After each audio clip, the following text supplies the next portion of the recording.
नमस्कार दोस्तों, आप सभी का गाइडेंस पॉइंट में स्वागत है। दोस्तों, आज अपन इस वीडियो में बात करने वाले हैं एमआरएस पीजीटी इकोनॉमिक्स टाइप 2 की फुल मॉक टेस्ट की बात करने वाले हैं। आप सभी की तैयारी ठीक ठाक चल रही है? तो आज अपन आपका जांच करते हैं कि आपकी तैयारी किस प्रकार कर चल रही है। दोस्तों, ये फुल सिलेबस के अकॉर्डिंग आपके टोटल इसमें एमसीक्यू 40 एमसीक्यू है और आपके जो 15 डिस्क्रिप्टिव है, यानी कि फुल मॉक टेस्ट है। तो आप सभी को अटेंड करना है और आराम से आपको क्या करना है, एवरी क्वेश्चन के आंसर देते हुए चलना है। तो जो भी चैनल पर नए हैं उनको चैनल को सब्सक्राइब भी करना है तथा जितने भी पीजीटी इकोनॉमिक्स एस्पिरेंट हैं उनको ज़्यादा से ज़्यादा आपको शेयर भी करना है। तो बिना किसी देरी के अपन इस वीडियो को शुरू करते हैं। सब दोस्तों, यहाँ पे लिखा हुआ MRS PGT economics tyre 2 40 practice MCQ है। सबसे पहले जो टॉपिक से रिलेटेड जो क्वेश्चन है स्टैटिक्स एंड माइक्रो इकोनॉमिक्स से रिलेटेड है। यहाँ पे अब क्वेश्चन की जो सीरीज़ है वो स्टार्ट करते हैं बिना किसी देरी के। 1 बाय 1 क्वेश्चन अपन यहाँ पे देखते हैं। आपका जो फर्स्ट क्वेश्चन है स्क्रीन पे आ चुका है। The root mean square division is also known as, वर्ग माध्य मूल विचलन को किस नाम से जाना जाता है? फर्स्ट क्वेश्चन है। तो फर्स्ट ऑप्शन है माध्य विचलन, मेन डिवीजन, मानक विचलन, विस्तार और फोर्थ ऑप्शन है चतुर्थक विचलन। 4 ऑप्शन में से आपको एक ऑप्शन बताना है। तो यहाँ पे जो करेक्ट आंसर बनने वाला है वो मैं आपको बता देता हूँ। यहाँ पे मानक विचलन बनने वाला है, बी ऑप्शन यहाँ पे करेक्ट है। नेक्स्ट सेकंड क्वेश्चन की बात करें, क्योंकि यहाँ पे ज़्यादा टाइम नहीं लेंगे, आपको केवल 10 सेकंड का टाइम दिया जाएगा, उसके बाद मैं आपको आंसर बता दूंगा। अपने आप को आप टेस्ट करें। सेकंड क्वेश्चन है निम्नलिखित में से कौन सी स्थिति संबंधी औसत है, यानी कि पोजिशनल एवरेज कौन सा है? अर्थमेटिक मीन है, ज्योमेट्रिक मीन है, मीडियन है या हार्मोनिक मीन है? तो आपको बताना है इसमें से। तो यहाँ पे जो आंसर बनने वाला है सी ऑप्शन, यहाँ पे आंसर है सी ऑप्शन। आंसर बनने वाला है आपका सी ऑप्शन, यानी कि मीडियन यानी माध्यिका। नेक्स्ट क्वेश्चन की बात करें, थर्ड नंबर क्वेश्चन, ये आपके सामने स्क्रीन पर थर्ड नंबर क्वेश्चन है। लॉरेंज वक्र में वक्र समान वितरण की रेखा के जितना करीब होगा असमानता उतनी ही डैश डैश क्या होगी? बताना है इसका आंसर आपको। तो यहाँ पे जो इसका आंसर बनने वाला है वो है लोअर, यानी कम होने वाली है, यानी कि बी ऑप्शन यहाँ पे करेक्ट है। दोस्तों, मैं ज़्यादा टाइम नहीं लूँगा आपका, क्योंकि पूरा जो पेपर है वो टोटल अपन को 40 क्वेश्चन देखने हैं और डिस्क्रिप्टिव भी देखने हैं 15 क्वेश्चन। पूरा सिलेबस के अकॉर्डिंग आपकी जो फाइनल एग्ज़ाम में क्वेश्चन आएंगे वो इसी तरीके से आएंगे, इसलिए फाइनल एग्ज़ाम के अकॉर्डिंग ये क्वेश्चन पेपर बनाया गया है आपका टायर 2 के अकॉर्डिंग। तो आप सभी को पूरा देखना है वीडियो। फोर्थ नंबर क्वेश्चन है, जब किसी स्थापन वस्तु जैसे कॉफ़ी की कीमत बढ़ती है तो मुख्य वस्तु जैसे चाय की मांग गिरेगी, बढ़ेगी, स्थिर रहेगी या शून्य हो जाएगी? तो इसका आंसर बताना आपको। When the price of substitute goods example coffee rises the demand for the main goods example T will. तो ऐसे क्वेश्चन आपने बहुत पढ़े हैं, स्थापन वस्तु से रिलेटेड है ये। तो बताना है यहाँ पे जो करेक्ट आंसर बनने वाला है वो बी ऑप्शन है, बी ऑप्शन यानी बढ़ेगी। तो मुख्य वस्तु यानी कि जो चाय की जो मांग है वो क्या होगी, यहाँ पे बढ़ेगी। नेक्स्ट क्वेश्चन की बात करें अपन, 5 नंबर क्वेश्चन, बहुत ही अच्छा क्वेश्चन है। मार्जिनल यूटिलिटी इज कैलकुलेट, सीमांत उपयोगिता की गणना कैसे की जाती है? तो यहाँ पे आपके पास 4 ऑप्शन है, इनमें से आपको बताना है सीमांत उपयोगिता कैसे जांच करते हैं अपन, यानी कि कैसे गणना करते हैं। तो सीमांत उपयोगिता का फॉर्मूला होता है change T U upon change Q. तो यहाँ पे जो करेक्ट आंसर बनने वाला है ए ऑप्शन करेक्ट आंसर बनने वाला है। बहुत अच्छे क्वेश्चन है, अच्छे लेवल के क्वेश्चन है यहाँ पे। नेक्स्ट 6 नंबर जो क्वेश्चन है, तटस्थ वक्र की आकृति आमतौर पर होती है।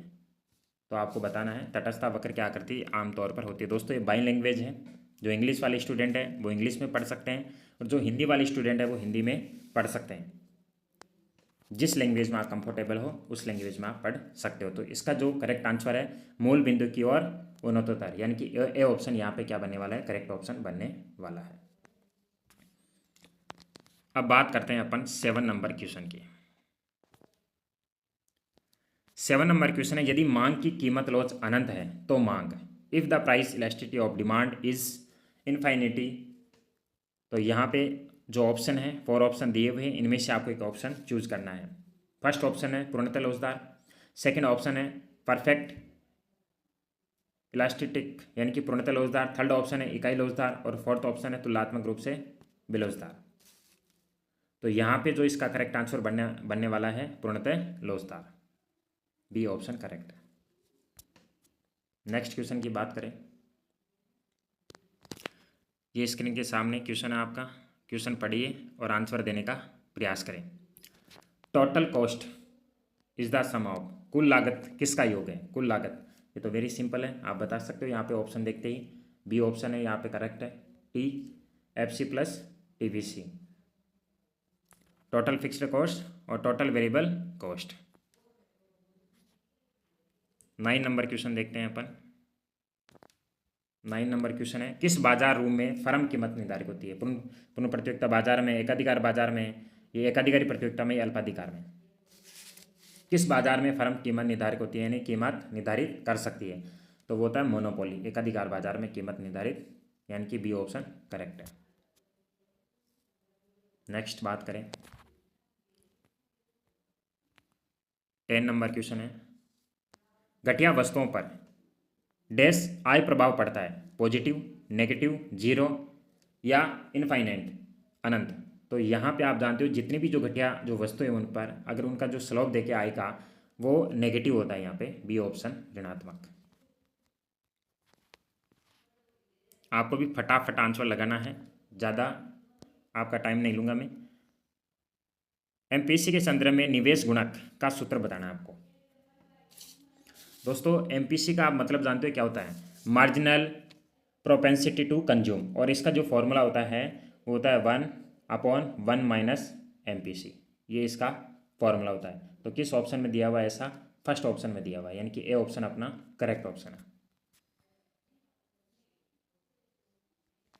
नेक्स्ट क्वेश्चन की बात करें दोस्तों, ये क्वेश्चन आपके सिलेबस के अकॉर्डिंग बनाए गए हैं। इस प्रकार एक्सपेक्टेड क्वेश्चन आपके एग्जाम में पूछे जाएंगे। निम्नलिखित में से कौन सा राष्ट्रीय आय का हिस्सा नहीं है, ये बताना आपको। मजदूरी, लाभ, हस्तांतरण भुगतान, किराया। तो इसमें मजदूरी, लाभ, किराया तो इंक्लूड है, बट जो आपका जो ट्रांसफर पेमेंट है ये नॉट इंक्लूड है। तो यहाँ पे जो करेक्ट ऑप्शन है सी। नेक्स्ट बात करें अपन, लो 30 नंबर क्वेश्चन है, high powered money refer to, उच्च शक्ति मुद्रा का तात्पर्य है। तो बताना आपको, ऑप्शन फर्स्ट है M1 plus M2, B option है जनता के पास मुद्रा प्लस बैंकों के पास नगद भंडार, और सी ऑप्शन है डिमांड डिपॉजिट, और जो फोर्थ ऑप्शन है सावधि जमा फिक्स्ड डिपॉजिट। तो आपको आंसर देना है। तो उच्च शक्ति मुद्रा का जो तात्पर्य होता है वो currency with public plus cash reserve with bank, जनता के पास मुद्रा प्लस बैंकों के पास नगद भंडार, यानी कि बी ऑप्शन हमारा करेक्ट आंसर है। नेक्स्ट 40 नंबर क्वेश्चन देखते हैं, बंद अर्थव्यवस्था में कुल मांग के घटक है। अच्छा क्वेश्चन पूछा गया है, यहाँ पे आंसर बताना है आपको। तो यहाँ पे जो आंसर बनने वाला है वो बनने वाला है दोस्तों बी ऑप्शन, सी प्लस आई प्लस जी, बी ऑप्शन यहाँ पे करेक्ट है। 15 नंबर जो क्वेश्चन है इसका आंसर दीजिए, यदि एमपीसी इक्वल 0.5 है तो गुणक का मान क्या होगा। दोस्तों एमपीसी का जो फॉर्मूला होता है 1 माइनस एमपीसी होता है। तो इसका जो गुणक का जो फॉर्मूला, इस फॉर्मूला में आप अप्लाई करोगे यहाँ पे, तो 1 तो अपॉन में दिया हुआ है, 1 माइनस एमपीसी का मान है 0.5। तो 1 में से 0.5 किया तो दोस्तों कितना बचेगा, 0.5 पे बचेगा, यानी कि 0.5 1 अपॉन 0.5। ये पॉइंट रिमूव करोगे आप तो ऊपर 10 ऐड हो जाएगी, और 5 से डिवाइड करोगे 10 को 2, तो यहाँ पे ऑप्शन नंबर बी में 2 आंसर आ जाएगा। इस प्रकार आपको ये गुणक का फॉर्मूला ध्यान रखना है। जब भी एमपीसी की वैल्यू दी हुई और आपको गुणक का मान पूछे तो आप ये फॉर्मूला अप्लाई कर सकते हो, 1/1 माइनस एमपीसी। नेक्स्ट क्वेश्चन की बात करें,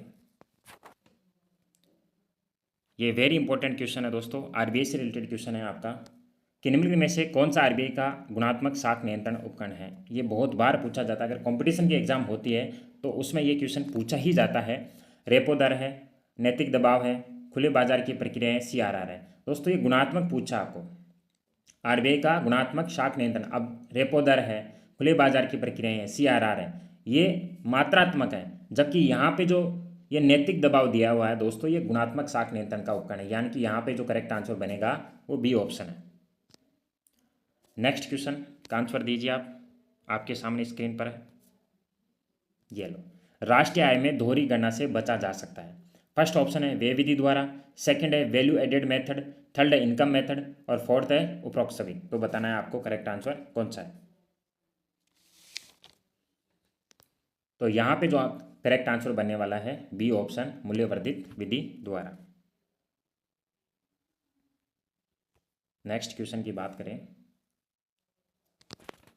18 नंबर जो क्वेश्चन आपका बजट से रिलेटेड क्वेश्चन है। बजट घाटा तब होता है जब, यहाँ पे ऑप्शन दिए हुए हैं, जहाँ पर प्राप्तियाँ ज़्यादा है वे से, या वे ज़्यादा है प्राप्तियों से, या प्राप्ति इक्वल वे है, या निर्यात ज़्यादा है आयात से, एक्सपोर्ट ज़्यादा है इम्पोर्ट से। बताना है आपको। तो बजट घाटा तब होता है जब दोस्तों आपके एक्सपेंडिट्यूर ज़्यादा हो और आपकी रिसिप्ट कम हो। तो यहाँ पे जो आंसर बनने वाला है बी ऑप्शन बनने वाला है आपका। 19 नंबर क्वेश्चन, मूल्य ह्रास को ये भी कहा जाता है, यानी मूल्य ह्रास को अदर नाम क्या है आपको बताना है। मूल्य ह्रास कैपिटल लॉस है, पूंजीगत हानि है, कंजम्पशन ऑफ फिक्स्ड कैपिटल अचल पूंजी का उपभोग है, पूंजीगत लाभ है, या शुद्ध निवेश है। 4 ऑप्शन दिए हुए, इनमें से आपको एक करेक्ट ऑप्शन चूज करना है। तो यहाँ पे जो मूल्य ह्रास होता है ये कंजम्पशन ऑफ फिक्स्ड कैपिटल है, अचल पूंजी का उपयोग, यानी कि बी ऑप्शन करेक्ट है। दोस्तों इससे क्या होगा कि मैं आपको तुरंत आंसर भी बता रहा हूँ, इससे आपको तुरंत आंसर भी मिल रहा है। पहले आप क्या अपने हिसाब से आंसर दीजिए कि इस क्वेश्चन का क्या आंसर हो सकता है, और तुरंत आपको इमीडिएटली उसका आंसर भी मिल रहा है। जैसे 20 नंबर क्वेश्चन है, अंतिम ऋणदाता। इनमें से आपको 4 ऑप्शन बताना है कि आपका अंतिम ऋणदाता कौन है। एसबीआई है, आरबीआई है, या वित्त मंत्रालय है, या विश्व बैंक है, यानी कि वर्ल्ड बैंक है। 4 ऑप्शन दिए हुए आपको बताना है। तो आप सभी जानते हो जो अंतिम ऋणदाता होता है आरबीआई होता है। वेरी सिंपल क्वेश्चन है, बी ऑप्शन करेक्ट है। 21 नंबर क्वेश्चन देखते हैं अपन यहाँ पे।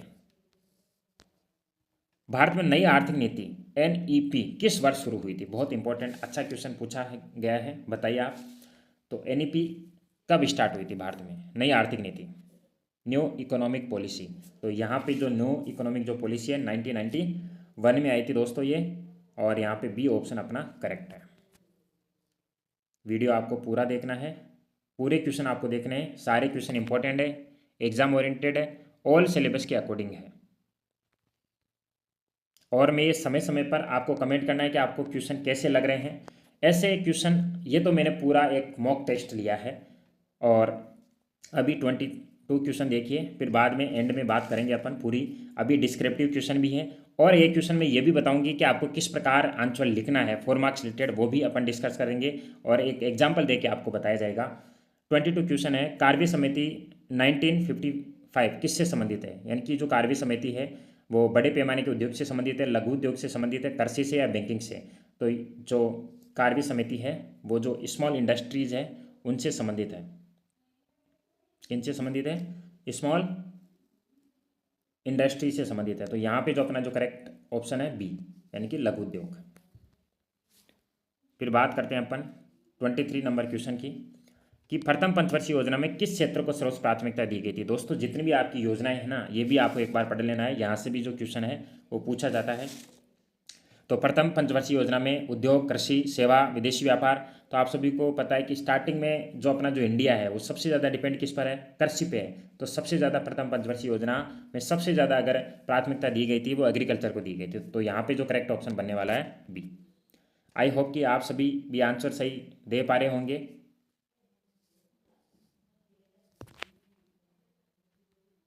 और आपको एक बार आंसर चेक भी करना है, अगर कोई आंसर आपको गलत लगता है तो आपको रिप्लाई करना है, और कमेंट बॉक्स में लिखना है कि आपको क्वेश्चन कैसे लग रहे हैं।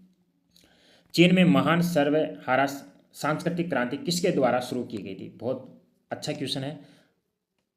तो बताना है आपको, 4 ऑप्शन दिए हुए हैं। तो यहाँ पे जो ऑप्शन बना है माओ जेडोंग, यानी कि बी ऑप्शन यहाँ पे करेक्ट है। नेक्स्ट क्वेश्चन की बात करें यहाँ पे, नाबार्ड की स्थापना किस समिति की सिफारिश पर की गई थी? ये तो आप सभी जानते होंगे, नाबार्ड की जो स्थापना किस समिति की सिफारिश पर की गई थी? तो शिव रमन जो समिति थी उसकी सिफारिश पर की गई थी, ये ऑप्शन करेक्ट है। नेक्स्ट क्वेश्चन देखते हैं 26 नंबर, सस्टेनेबल डेवलपमेंट, ये भी इंपॉर्टेंट क्वेश्चन है। सतत विकास का लक्ष्य क्या है? केवल वर्तमान पीढ़ी का विकास करना, या भविष्य की पीढ़ियों के लिए संसाधन संरक्षण करना, या फिर औद्योगिकरण करना, या जीडीपी को अधिकतम करना? 4 ऑप्शन है, आपको आंसर बताना है। तो 26 का जो आंसर बनेगा, भविष्य की पीढ़ियों के लिए संसाधनों का संरक्षण करना, ये सस्टेनेबल डेवलपमेंट का टारगेट है, लक्ष्य है। तो यहाँ पे जो बी ऑप्शन है वो करेक्ट है। नेक्स्ट 27 नंबर क्वेश्चन है, मानव पूंजी में किसका निवेश शामिल है? शिक्षा का, स्वास्थ्य का, या फिर प्रवासन का, या ऑल ऑफ द अबव? बताना आपको। तो मानव पूंजी में शिक्षा, स्वास्थ्य, प्रवासन ऑल इंक्लूड है, यहाँ पे डी ऑप्शन है। नेक्स्ट क्वेश्चन देखते हैं अपन। कमेंट करना है दोस्तों, आपको क्वेश्चन कैसे लग रहे हैं। आत्मनिर्भरता किस योजना का मुख्य उद्देश्य है? प्रथम, द्वितीय, तृतीय, या चतुर्थ?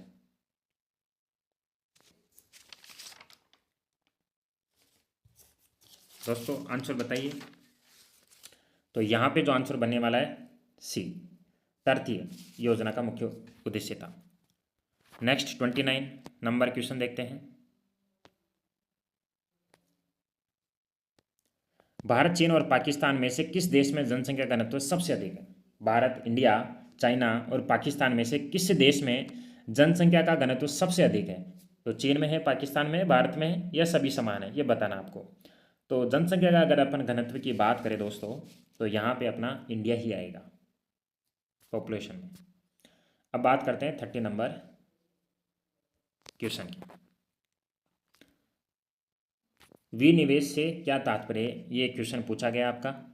पीएसयू के शेयर खरीदना, या निजी क्षेत्र को पीएसयू के शेयर बेचना, उद्योगों को बंद करना, या विदेशी निवेश? 4 ऑप्शन दिए हुए हैं, बताना है दोस्तों। पीएसयू मीन्स होता है पब्लिक सेक्टर अंडरटेकिंग।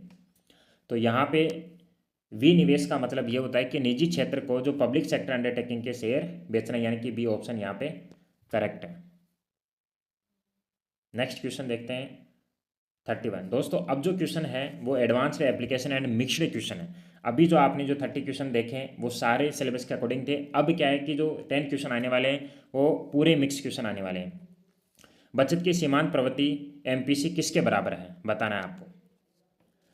अभी दोस्तों अपन एमपीसी की बात किए थे, यहाँ पे जो अपना फर्स्ट ऑप्शन है वही यहाँ पे करेक्ट बन जाएगा, ए ऑप्शन करेक्ट है। अभी मैंने आपको इसका फॉर्मूला बताया था।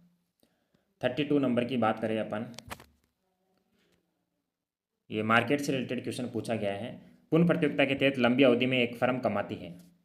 दोस्तों जब परफेक्ट कंपटीशन होता है तब लॉन्ग टर्म में जो परफेक्ट कंपटीशन में जो फर्म है वो जो प्रॉफिट कमाती है वो सुपर नॉर्मल प्रॉफिट कमाती है, या नॉर्मल प्रॉफिट कमाती है, या फिर हानि होती है, या कोई नहीं, आपको बताना है।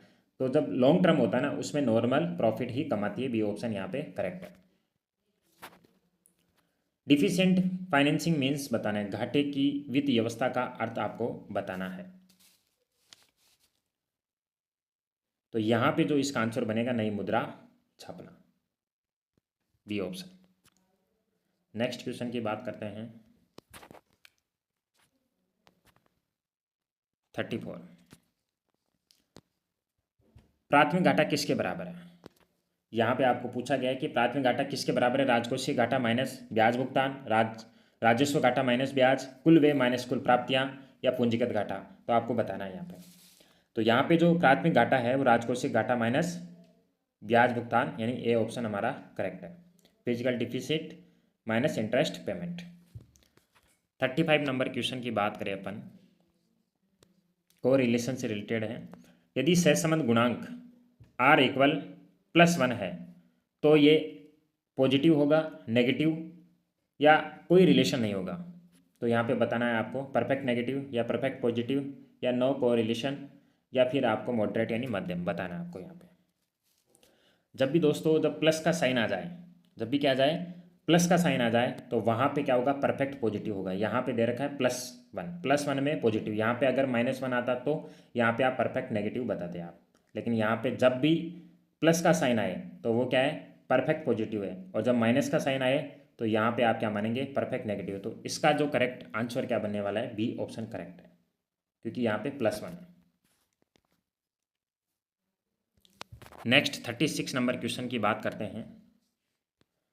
गिफिन विरोधाभास लागू होता है। गिफिन विरोधाभास लागू होता है विलासिता की वस्तुओं पर, जो लग्जरी गुड्स होती हैं, इन्फेरियर गुड्स घटिया वस्तुओं पर, नॉर्मल गुड्स जो सामान्य वस्तुएं होती है, कैपिटल गुड्स जो पूंजीगत वस्तुएं। 4 ऑप्शन दिए हुए, इमीडिएटली आपको आंसर करना है। तो यहाँ पे जो गिफिन विरोधाभास लागू होता है, जितनी भी जो घटिया वस्तुएं होती हैं उन्हीं के ऊपर लागू होता है। अपन बात करें तो यहाँ पे अपन बात कर सकते हैं बी ऑप्शन यहाँ पे करेक्ट आंसर बनने वाला है अपना। दोस्तों यहाँ पे बी ऑप्शन करेक्ट है। नेक्स्ट बात करें 37 नंबर की। Which of the following is a stock variable. निम्नलिखित में से कौन सा एक स्टॉक चर है। आय है, संपत्ति है, बचत है, उपभोग है। तो जो स्टॉक चर कौन सा है आपको बताना है। स्टॉक को किस में गिनते हैं दोस्तों, स्टॉक को अपन संपत्ति में गिनते हैं, असेट्स में, वेल्थ में गिनते हैं। तो यहाँ पे बी ऑप्शन करेक्ट है। नेक्स्ट क्वेश्चन की बात करें अपन बिना किसी देरी के। 38 नंबर जो क्वेश्चन है, जीएसटी का पूर्ण रूप क्या है। जीएसटी की फुल फॉर्म बतानी है, goods and service tax. A option यहाँ पे करेक्ट है, बहुत इजी क्वेश्चन था। फिर 39 क्वेश्चन आपको बताना है, ब्रिटिश शासन के तहत भारत में पहली जनगणना कब आयोजित की गई थी। ऑप्शन दिए हुए हैं 1831, 1871, 1871, 1881, 1901 या 1921 बताना आपको। तो यहाँ पे जो ऑप्शन बनने वाला है, बी ऑप्शन बनने वाला है 1881 आपका करेक्ट आंसर है। नेक्स्ट क्वेश्चन की अपन बात करें, लास्ट क्वेश्चन है दोस्तों आपका एमसीक्यू का। आपको टोटल 40 एमसीक्यू मिलेंगे और ये आपका मॉक टेस्ट का लास्ट क्वेश्चन है। Production possibility frontier PPF is concave to the origin due to, यानी कि उत्पादन संभावना सीमा मूल बिंदु की ओर नतोदर होती है। तो ये बढ़ती हुई एमआरटी के कारण, या घटती हुई एमआरटी के कारण, या स्थिर एमआरटी के कारण, या मांग के नियम के कारण। तो आपको बताना है यहाँ पे, ये लास्ट क्वेश्चन है दोस्तों। तो दोस्तों ये होती है बढ़ती हुई एमआरटी के कारण, यहाँ पे ए ऑप्शन। तो दोस्तों आपको कमेंट बॉक्स में लिखना है कि 40 एमसीक्यू में आपके कितने एमसीक्यू करेक्ट है और आपको किस प्रकार के क्वेश्चन लगे। अब दोस्तों अपन बिना किसी देरी के डिस्क्रिप्टिव वाले क्वेश्चन पार्ट की भी अपन बात कर लेते हैं, क्योंकि आपका ज़्यादा टाइम में ख़राब नहीं करना चाहता दोस्तों। अब 4 मार्क्स में दोस्तों आपको कुछ टिप्स चाहिए कि आप 4 मार्क्स जब भी लिखोगे ना, तो 4 मार्क्स में जो एमआरएस टाइप टू इकोनॉमिक्स जो आपकी जो एग्जाम होगी, आपको 100 से 150 वर्डों का यूज़ करना है। अगर आप 100 वर्ड्स भी लिख रहे हो तो भी कोई दिक्कत नहीं है, और मैक्सिमम आप 150 वर्ड्सों तक दोस्तों लिख सकते हो। तो आपको एक टारगेट लेके चलना है कि आप कोई भी आंसर कर रहे हो 4 मार्क्स, तो 100 से लेकर आपको 150 वर्ड्स का यूज करना है दोस्तों। अब आपको किस प्रकार लिखना है ये भी थोड़ा बहुत आपको देखना पड़ेगा यहाँ पे, कि here is the strategy how to write this answer is both language followed by a model solution. एक एग्जाम्पल के थ्रू समझेंगे कि आपको किस प्रकार लिखना है। देखो, लिखते समय आपको कुछ चीज़ों का ध्यान रखना पड़ता है। सबसे पहले तो क्या ध्यान रखना पड़ता है आपका, जब भी आप इंट्रोडक्शन लिख रहे हो तो सबसे पहले क्या करो, आप जब भी क्वेश्चन स्टार्ट करो ना, सबसे पहले आप इंट्रोडक्शन से स्टार्ट करो। 1-2 लाइन आपको क्या करनी है, डेफिनेशन से स्टार्ट करनी है, यानी कि आप 1-2 पंक्तियों की सटीक परिभाषा से शुरुआत कर सकते हो। फिर आपको मेन बॉडी लिखनी है, उसमें 3 से 4 बुलेट पॉइंट बनाओ। आप बुलेट पॉइंट बनाना है, यानी कि आपकी कोई भी फीचर्स है, विशेषता है, महत्व है, उनके 3 से 4 पॉइंट बिंदुओं में आप आराम से सबसे पहले वो बिंदु ही लिखोगे। फिर उसके बाद में अगर आप कोई डायग्राम से रिलेटेड है, सूक्ष्म या समष्टि अर्थशास्त्र के लिए नामक चित्र जरूर बनाएं। कोई ऐसा टॉपिक है जिसमें आप चित्र बना सकते हैं तो आप वहाँ पे चित्र भी बना दिया आप छोटा। इसके अलावा दोस्तों लास्ट में उसका एक पंक्ति में आप निष्कर्ष भी दे सकते हो, उदाहरण देकर भी आप क्या कर सकते हो, समाप्त कर सकते हो। दोस्तों मैं आपको बात बताऊं, आपका लिखने की शैली जितनी अच्छी होगी आपके आउट ऑफ आउट मार्क्स मिलने, क्योंकि यहाँ पे हम बहुत सारी की नोट कॉपियाँ चेक करते हैं, स्टूडेंट लिखते हैं यहाँ पे।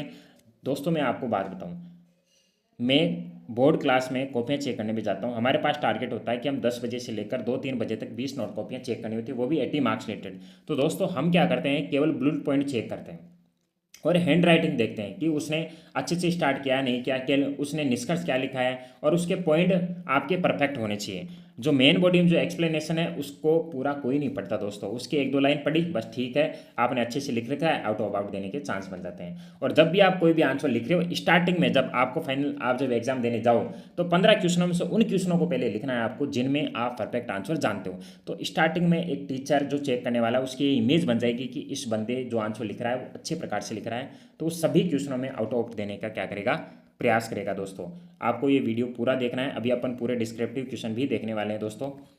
अब 1 बाय 1 अपन क्या करते हैं, डिस्क्रिप्टिव क्वेश्चन देखते हैं। दोस्तों आपके टोटल 15 क्वेश्चन आएंगे, डिस्क्रिप्टिव 4 मार्क्स रिलेटेड है। तो अपन यहाँ पे 1 बाय 1 क्या देखते हैं, क्वेश्चन स्टैटिक्स और माइक्रो इकोनॉमिक्स से रिलेटेड पहले क्वेश्चन देखते हैं। परिवर्तनशील अनुपातों के नियम को रेखा चित्र की सहायता से स्पष्ट करो। ऐसा क्वेश्चन दोस्तों आपके एग्जाम में पूछा जा सकता है, इस क्वेश्चन की आपको प्रैक्टिस करनी है। क्या आप इस क्वेश्चन का आंसर जानते हो? Explain the law of variable proportion with the help of A diagram. Second question की बात करें, रेखा चित्र का उपयोग करते हुए मांग में परिवर्तन और मांग की मात्रा में परिवर्तन के बीच अंतर स्पष्ट कीजिए। इस प्रकार का क्वेश्चन आपके एग्जाम में पूछा जा सकता है और आपको क्या करना है, लिखकर इनकी दोस्तों प्रैक्टिस भी करनी है। अब बात करें आगे कि यहाँ पे तटस्थता मानचित्र क्या है, व्याख्या कीजिए। दो तटस्थता वक्र एक दूसरे को कभी नहीं काटते। दोस्तों इस पर आपको क्या करना है, डायग्राम भी बनाना है, डायग्राम बनाने के बाद में इसको एक्सप्लेन आपको करना है। दोस्तों इंग्लिश हिंदी बाई लैंग्वेज है, आपको आसानी पढ़ने में रहेगी। यहाँ पे बात करें 4 नंबर क्वेश्चन के, सहसंबंध को परिभाषित कीजिए। धनात्मक, ऋणात्मक और शून्य सहसंबंध के बीच अंतर को संक्षेप में बताइए। जो सहसंबंध है उससे सबसे पहले आपको डेफिनेशन देनी है, फिर उसका पॉजिटिव, नेगेटिव और जो जीरो को रिलेशन है, इन तीनों में आपको डिफरेंस के साथ आपको एक्सप्लेन करना है। आपका जो नेक्स्ट क्वेश्चन है 5 नंबर, दोस्तों आपका जो क्वेश्चन है डिस्क्रिप्टिव का, वो किस प्रकार पूछा जा सकता है। उच्चतम निर्धारित कीमत, प्राइस सेलिंग की अवधारणा और बाजार पर इसके प्रभाव जैसे काला बाजार की व्याख्या कीजिए। दोस्तों मैं एक ही लैंग्वेज में पढ़ पा रहा हूँ क्योंकि हमारे पास टाइम को भी अपन को ध्यान रखना है, फिर लॉन्ग वीडियो बन जाएगा।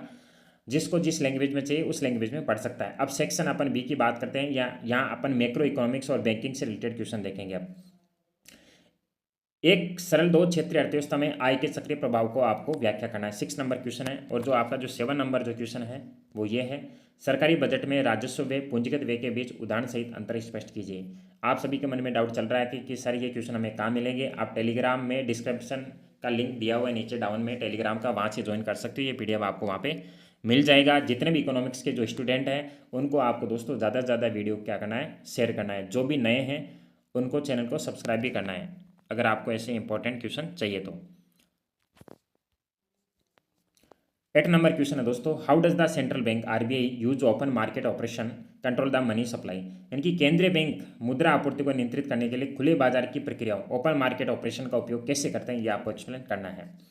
व्यापार संतुलन और भुगतान संतुलन के बीच अंतर स्पष्ट कीजिए। इनमें से कौन सी अवधारणा अधिक व्यापार है, यानी कि difference between balance of trade and balance of payment, which one is the border contact, यानी कि इनमें से आपको बताना है।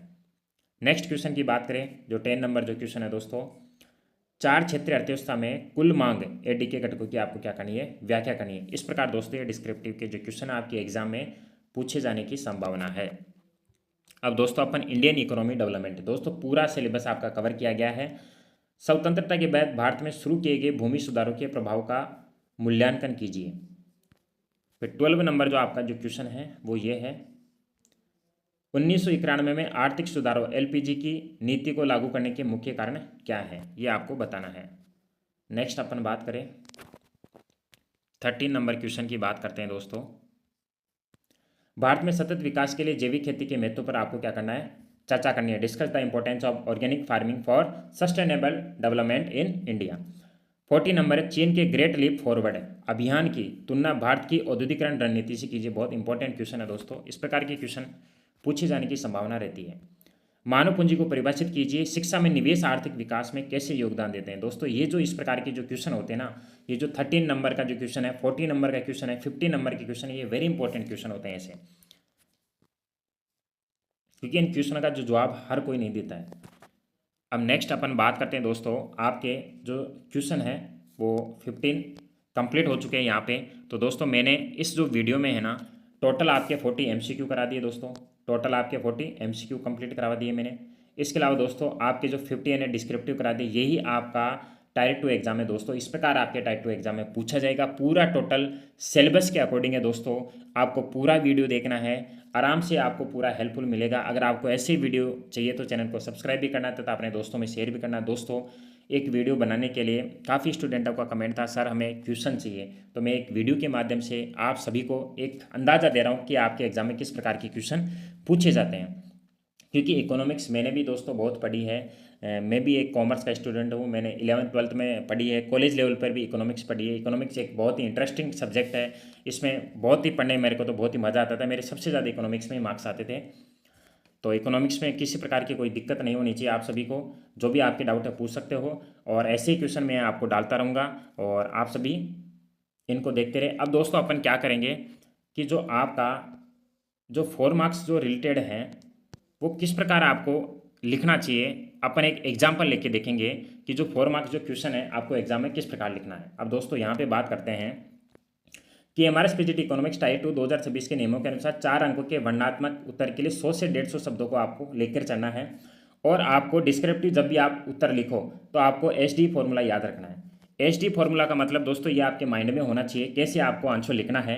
एसडी फॉर्मूला सबसे एस यानी स्टार्ट करोगे आप डेफिनेशन से, प्रश्न के मुख्य शब्द 1-2 लाइन में लिखना है, परिभाषा लिखनी है।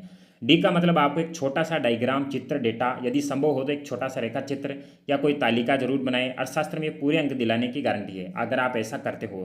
फिर ई का मतलब है एक्सप्लेनेशन करनी है, आपको क्या करनी है, एक्सप्लेनेशन, व्याख्या करनी है। मुख्य बिंदु को बुलेट पॉइंट में आपको लिखना है। जो भी दोस्तों हम यहाँ पे कॉपियाँ जो चेक करते हैं बच्चों की, वो केवल पॉइंट देखते हैं कि बच्चे ने किस प्रकार स्टार्टिंग की है, किस प्रकार एंडिंग की है, और मेन बॉडी में क्या क्या लिखा हुआ है, पॉइंट देखते हैं। क्योंकि इतना टाइम किसी के पास नहीं है कि एक एक वर्ड पढ़ेगा भाई, उसको और सारी बहुत सारी की कॉपियाँ चेक करनी होती है।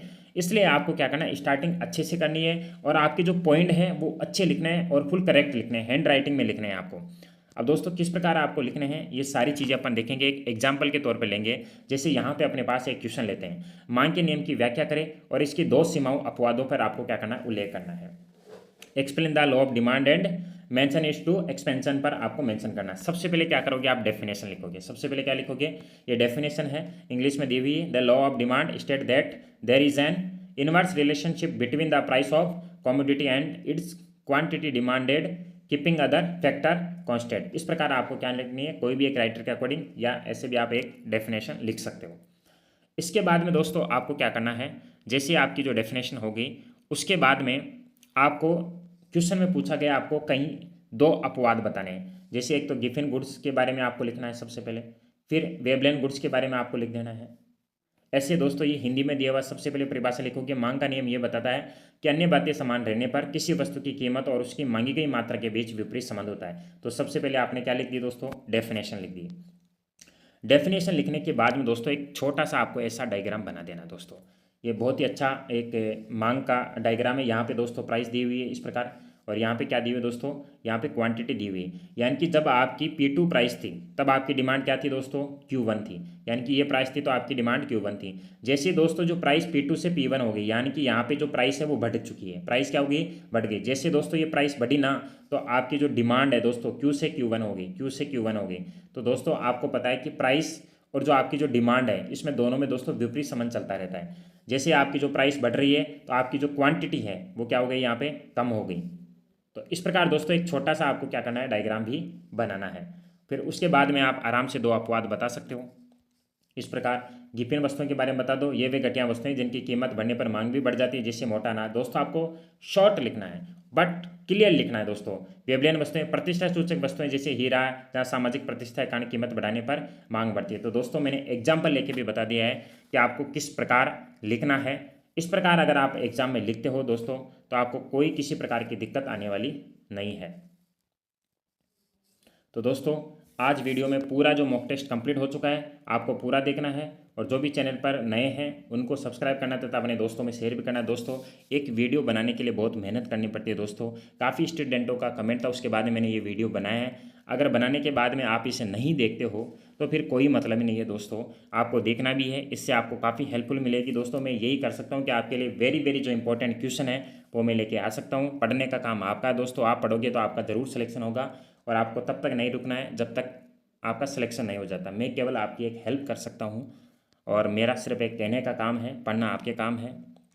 और आप एक सेल्फ मोटिवेट बनो, अंदर से एक मोटिवेट आवाज़ आनी चाहिए कि हमें नौकरी लगना है और हम लग के रहेंगे। तो उसके लिए आपको दोस्तों बहुत हार्ड वर्किंग करनी पड़ेगी। फिर मिलेंगे दोस्तों एक नेक्स्ट वीडियो के साथ, लेटेस्ट क्वेश्चनों के साथ। तब तक आप पढ़ते रहिए, मस्त रहिए, अपने तबीयत का भी थोड़ा सा ध्यान रखिए और रेगुलर पढ़ते रहिए दोस्तों। आपका ज़रूर 100% इस बार सिलेक्शन हो जाएगा और मैं यही ईश्वर से कामना करता हूँ कि आप सभी इस बार ज़रूर सफल होंगे। और आप अपने फ्रेंड्स में इस वीडियो को ज़्यादा से ज़्यादा शेयर करें तथा चैनल को सब्सक्राइब करें। Thank you.